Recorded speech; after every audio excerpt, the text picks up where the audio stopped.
The horse leaned its weight into the harness and dragged a hoof before finding purchase on the road. Leastways, now was downhill. At the general store, where the store owner's wife seemed to expect him, the wolfer checked his route and bought a bite of tobacco.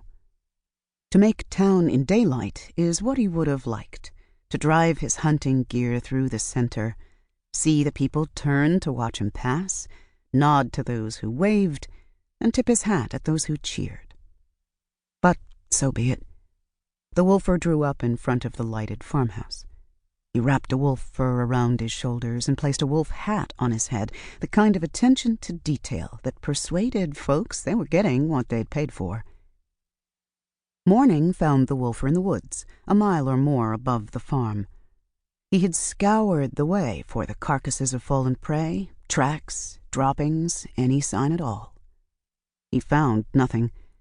A leveling in the hillside and a small clearing in a stand of hemlock provided him with a place to make camp. Afterwards, he walked 2 miles in each of 4 directions. Once he came across the carcass of a steer, which might or might not have been wolf work. It was rotted too far down to tell. At supper the night before, the wolfer had entertained his patron with stories of wolves he'd trapped as far afield as Dakota and Nebraska. At first, he pretended to wish not to be drawn, but after he had finished a plate of stewed oysters and cornbread, he began to speak, slowly and with many pauses, to allow his small audience the pleasure of urging him on. His reputation had flown ahead of him, he knew, and so he told selective stories of his battles with outlaw wolves, and some of those stories he embellished a little, and other stories he borrowed outright. The wolfer accepted a small glass of port. His hosts were not a rich family, but well-to-do enough, having diversified early into tanning, and began on the story of the 3-toed outlaw wolf of Harding County and the queen wolf of Colorado, who he had not himself trapped, but an account of whose execution he had on good authority. Roped and quartered by 4 horsemen riding in different directions, yes, sir. 200 Christian folk had gathered to see the captured wolf brought in on the back of a cart. The wolfer's father had been a wolfer in this part of the land. The wolfer had been born into the town. His father's work disappeared with the last of the wolves, but by then his father had been an old man.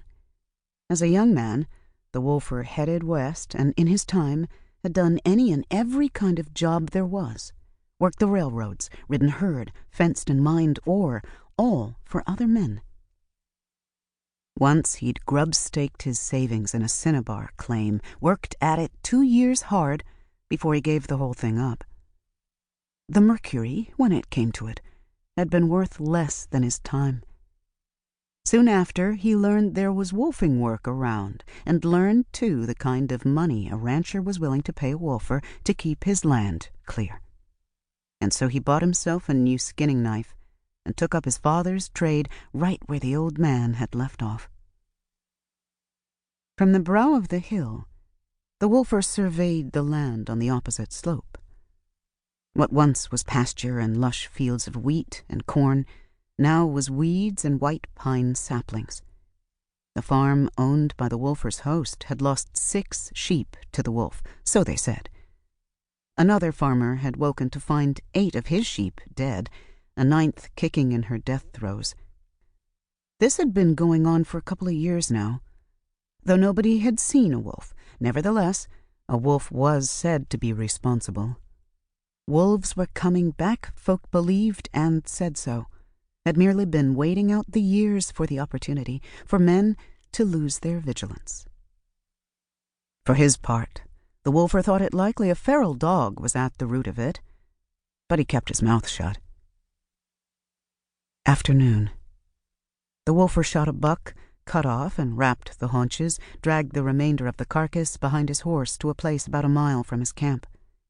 He took a file from his inside pocket. He shook a few of the white crystals into an empty file, added some snow, shook the solution until the snow melted, and checked it against the sky. Then he